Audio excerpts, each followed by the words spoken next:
The RBA will be ending QE in May. Let's have a look.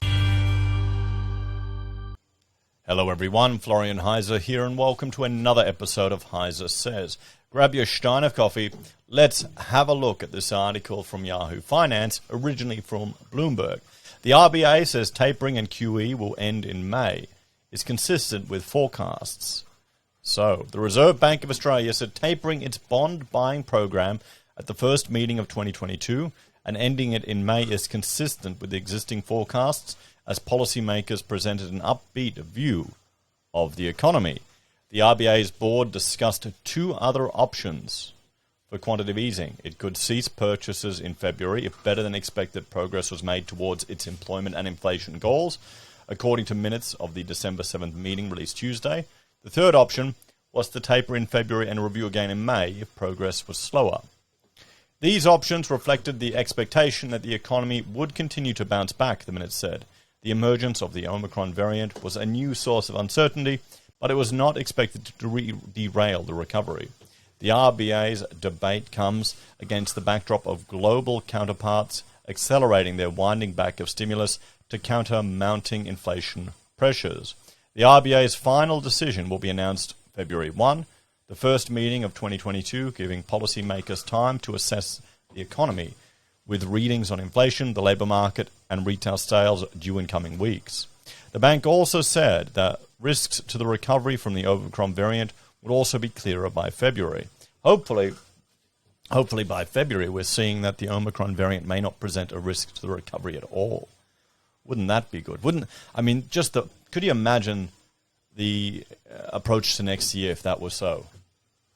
Timely indicators suggest that economic activity, particularly household consumption, was recovering strongly, the minutes showed. Leading indicator of labour demand pointed to a strong recovery in labour market conditions in coming months. The board met before jobs data last week that showed record hiring in November and the unemployment rate tumbling to 4.6%. Earlier this month, Governor Philip Lowe said any decision to end QE is separate from the timing of the first interest rate hike, adding the moves of other central banks will also have an impact on the RBA, what the RBA does with QE. The central bank reiterated today that rates will not be raised from the current record low of 0.1% until actual inflation, not forecast, is substantially within the central bank's 2 to 3% target band.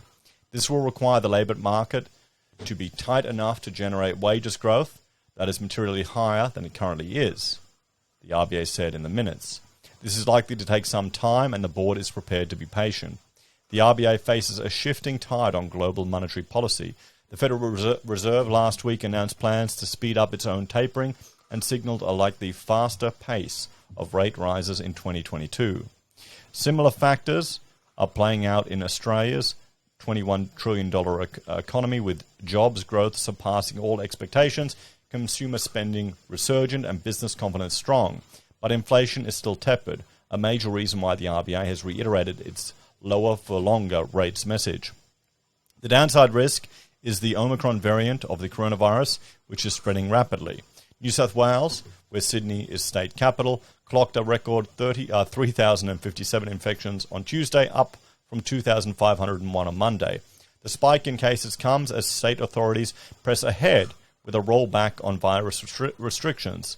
Still, the bank maintained its upbeat tone, noting service industries were set to receive a boost.